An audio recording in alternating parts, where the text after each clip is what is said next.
CM Revanth Alai Balai చేసుకున్నారు. Congress BJP మధ్య చీకటి ఒప్పందం బయటపడింది అంటున్నారు బీఆర్ఎస్ ఎమ్మెల్యే పల్లా రాజేశ్వర్ రెడ్డి.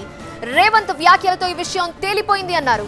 మోదీని రాహుల్ గాంధీ విమర్శిస్తుంటే రేవంత్ పొగుడుతున్నారని, అదానిని రాహుల్ వద్దంటున్నారు, అయితే రేవంత్ ముద్దంటున్నారు అంటూ పల్లా విరుచుకుపడ్డారు. తెలంగాణలో అనేక సందర్భాల్లో బీజేపీకి కాంగ్రెస్ సహకరించిందనే విషయాన్ని ఆయన గుర్తు చేస్తున్నారు. ఆదిలాబాద్ పర్యటనలో భాగంగా ప్రధాని నరేంద్ర మోదీ, సీఎం రేవంత్ రెడ్డి ఒకే స్టేజ్ పై కనిపించడం, దీంతో బీఆర్ఎస్ ఎమ్మెల్యే పల్లా రాజేశ్వర్ రెడ్డి విమర్శలు గుప్పిస్తున్నారు. వాళ్ళిద్దరూ చీకటి ఒప్పందం బయటపడింది కాంగ్రెస్ బీజేపీ మధ్య అని ఆయన విమర్శలు గుప్పిస్తున్నారు.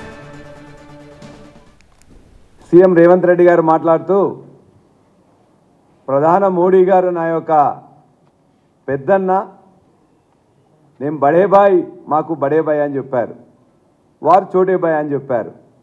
ఈ బడేబాయ్ చోటేబాయ్ సంబంధం అనేది ఈ ఎన్నికల ముందు ఇంతకుముందు చాలా తక్కువగా రహస్య ఒప్పందాలు ఉండేది. ఇవాళ మాత్రం బయటికే వారిద్దరు మాట్లాడిన తర్వాత వాళ్ళ ముఖ కవలికలు, వాళ్ళ యొక్క సంతోషం చూస్తున్నట్లయితే బీజేపీ కాంగ్రెస్ యొక్క చీకటి ఒప్పందం తెలంగాణలో ఇవాళ బయటపడింది. అంటే గత పార్లమెంట్ ఎన్నికల నుంచి వెళ్ళి మధ్యలో జరిగిన ఉప ఎన్నికల వరకు అన్నిట్లో కూడా ఇవాళ కాంగ్రెస్ బీజేపీ ఇక్కడ మిలాఖత్ ఉన్నది. చీకటి ఒప్పందం ప్రకారమే ఇవాళ కాంగ్రెస్ పార్టీ మొత్తం కూడా డిపాజిట్ కోల్పోవడం జరిగింది.